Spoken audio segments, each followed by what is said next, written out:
Eu sou Gigi Cousteau, chefe de cozinha, e esse é o meu canal no YouTube, cozinhaafetiva.g. Se você ainda não é inscrito em meu canal, inscreva-se em meu canal, ative o sininho para receber notificações, dê o seu joinha e compartilhe dessa ideia com sua família e amigos. E vem com a gente! Seu bolo ou seu pão, eles murcham quando você vai preparar? E aí você fica super decepcionado? A massa fica solada? Então, gente, é porque você não está seguindo uma das dicas que eu vou passar para você aqui agora. E eu já vou te dizendo que essas dicas já são um pequeno spoiler da receita que eu vou publicar na sexta-feira para vocês, tá bom? Então vamos lá agora saber como a gente minimiza o risco de deixar bolos e pães murchos ou solados. Isso é muito legal. O que eu vou começar falando para vocês aqui, né? De algo que geralmente as pessoas não fazem, mas é algo super importante. Geralmente as pessoas dão uma lidinha na receita quando elas não têm a receita na cabeça realmente, que algumas receitas já ficam no automático, né? E elas só dão uma lidinha e não seguem o passo a passo. Então o primeiro item que você tem que fazer é deixe essa receita próxima a você na preparação, principalmente se você não tiver afinidade com ela. Esse é o primeiro ponto, né? Então isso é muito importante e você sempre seguir ali o que está escrito na receita. Muitas vezes também a gente acha, pode acontecer. Não. Gente, se tá ali tem um motivo, então vamos seguir. Principalmente se você não tá tão acostumado e não quer fazer um novo teste, não é algo assim que você já trabalha com cozinha. Então vamos seguir o que está escrito na receita, né? Esse é o primeiro ponto. Segundo ponto importante é que a gente faça a mise en place. Muitas vezes as pessoas vão lá, começam a fazer receita e vão pegando as coisas na hora. E aí quando vê, tá faltando alguma coisa, ou esquece realmente de alguma coisa, fica meio atabalhoado, a gente fica às vezes na correria. Então vamos fazer mise en place, separar quantidades, os ingredientes antes de começar a preparação, tá bom? Fez a mise en place, quando for fazer essa mise en place, agora vai chegar um item importante, que todos os ingredientes estejam na temperatura ambiente, pessoal, é super importante isso, com exceção de um único ingrediente, no caso de pães. Se você for usar o fermento fresco, ele é conservado em geladeira, então somente ele vai ser o elemento gelado dessa receita, né?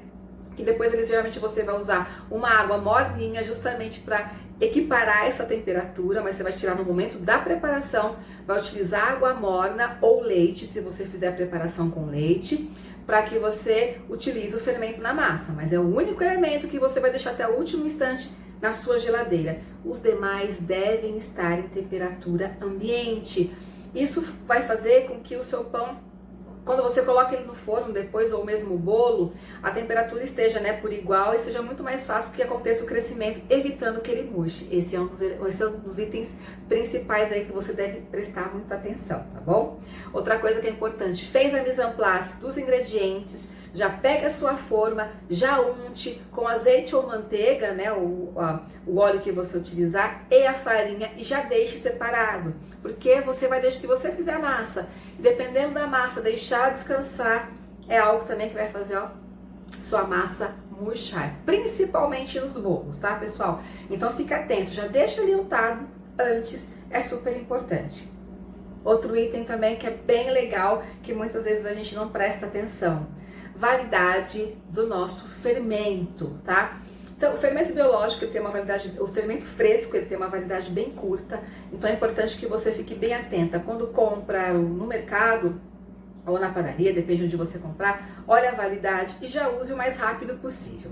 Os outros tipos de fermento que são secos, aqueles que nós guardamos no armário, o que é legal que você faça? Quando você fizer a mise en place, se você tiver esse fermento há algum tempo ou tiver alguma dúvida, ou você perceber que a sua embalagem não está fechada adequadamente, pegue um copo com água e faça o teste para saber se esse fermento vai ter aquela efervescência, tá? Geralmente no fermento biológico é um pouco mais difícil isso acontecer, né? Mas é legal que você, principalmente nos bolos, faça esse teste e verifique. Sempre guarde, gente, sempre fique bem atento, deixe no lugar longe da luz, feche muito bem, no lugar bem seco, arejado e longe da luz, que você vai fechar quando você utilizar, né? Geralmente vem naquela embalagem maior, tem alguns fermentos biológicos secos também, vem numa embalagem grande, então armazene da forma adequada, que você vai ter sempre o fermento dentro da validade, beleza? Esses são alguns pontos que a gente tem que ficar atento, tá bom?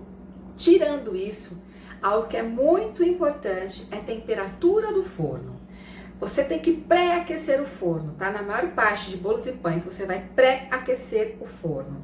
E na temperatura que está lá na sua receitinha. Se tiver escrito 180 graus, você coloque 180 graus. Você vai falar, Gi, mas às vezes o forno, ele tá meio desregulado. Sim, mas o mostrador que tem ali é o que você vai confiar. Então coloque 180, se tiver escrito 210, 210.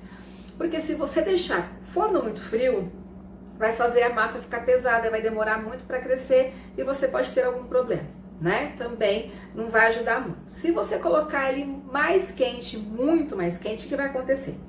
A parte da superfície do bolo ou do pão, ele vai ter ali aquele choque térmico repentino, né? Porque está na temperatura ambiente, e aí ele vai crescer muito. A parte, né, superior. O que vai acontecer? Essa parte vai crescer, né? Porque o fermento, né, em contato com o calor, ele vai expandir. Só que essa parte superior, que é uma camada muito fina, não tem sustentação e a parte do meio ainda não está quente o suficiente para crescer, para sustentar essa casca que for formada aqui. Por isso que muitas vezes você coloca, você olha, tá super alto, super bonito e de repente quando você vê, ele murchou. Por quê? A capa que cresceu foi só a capa superior porque o forno estava muito quente. O centro ainda não estava quente o suficiente para crescer, para ativar o fermento, para sustentar essa casca, e aí ele murchou. Então, por isso que é importante que você coloque a temperatura ideal, para que isso não aconteça, ele cresça de forma gradativa e uniforme, e aí ele vai crescendo junto, e aí quando, né, essa capa aí estiver em cima, ele vai ter toda a sustentação necessária e vai ficar na altura correta, aquele pão e aquele bolo bonitinho para você.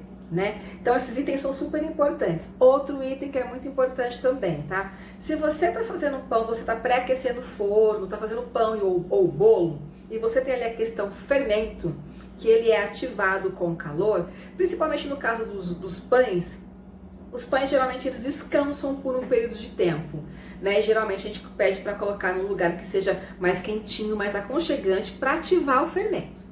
E aí você pega na sua cozinha, né? Você foi lá, deixou crescendo o seu pão. Aí você olha, o pão tá lindo, tá na hora de você colocar ele no forno, ou mesmo o bolo também. Você mexeu a massa ali e você deixa entrar aquela super corrente de ar frio. Você abre a porta, abre a janela, tudo bem arejado, bate aquela corrente de ar frio. O que vai acontecer, gente? O fermento ele vai se encolher, como a gente também faz, né? Você tá no sol, de repente você entra no ar-condicionado, você já não dá um arrepiozinho assim, você não contrai. A mesma coisa vai acontecer com o seu pão, com o seu bolo. Então, é muito importante que você fique atento também a essa corrente de ar quando você for fazer o seu pão, o seu bolo. Outra dica super importante, principalmente no caso dos bolos, você deve bater bem a parte líquida. Quando você misturar a farinha, você não precisa bater tanto a farinha. As pessoas às vezes batem muito a farinha. Isso também não ajuda muito o seu bolo a crescer muito bem. Né? Então você vai bater bastante aí quando você misturar o açúcar, os ovos, a manteiga ou o óleo, o seu leite ou sua água. Aí você bate bastante porque vai ajudar a sua massa a ficar aerada. E quando você colocar a farinha, você vai incorporar a farinha e mais mexer mesmo com um pouquinho mais de vigor, né? Porque a massa vai dar um peso. Porém, você não vai ficar batendo ali incessantemente, porque se você fizer isso também, vai ajudar com que a sua massa fique mais pesada, mais solada e não vai... E seu bolo, seu pão pode também ir por água abaixo. Outra dica super importante referente a forno, que você, né, não abra o forno pelo menos até os 25 minutos, né? Deixe pelo menos 25 minutos no forno e após os 25 minutos de forno, se você quiser dar uma espiadinha ali, você pega e dá uma espiadinha. Mas espera um pouquinho mais, né, gente? Porque às vezes, né, a temperatura, a gente estava comentando lá, às vezes o seu forno não tá com a temperatura tão adequada e pode ser que ele demore mais um pouquinho para chegar ali. Eu tô confiando, lógico, no mostrador, mas pode ser que ele demore mais um pouquinho. Na dúvida, espere um pouquinho mais e aí você abre o forno, porque se você abrir antes dos 25 minutos, a chance também do seu bolo ou seu pão afundar é muito, muito grande. Então, gente, essas são as super dicas para vocês que têm dificuldade em fazer, né, um bolo que seja alto, bonito, um pão também que fique bem bonito. Agora você já tem aí, ó, todas as dicas para que a sua receita dê super certo, tá bom? E como eu disse, esse aqui é um pequeno spoiler do que vai acontecer na sexta-feira, mas ó, já vou deixar você super curioso porque tem uma dica surpresa na receita de sexta-feira. Uma dica que não acontece aqui, que eu não contei pra vocês, mas é que é uma super dica porque, né, alimentação, gente, alimentação natural, alimentação afetiva é uma alquimia. Então sempre tem aí alguma coisinha que a gente pode acrescentar que pode ajudar no nosso dia a dia e fazer um pouquinho diferente, tá bom? Então fica atento aí na sexta-feira, eu espero vocês e espero que tenham gostado das super dicas de hoje, tá bom? Beijo!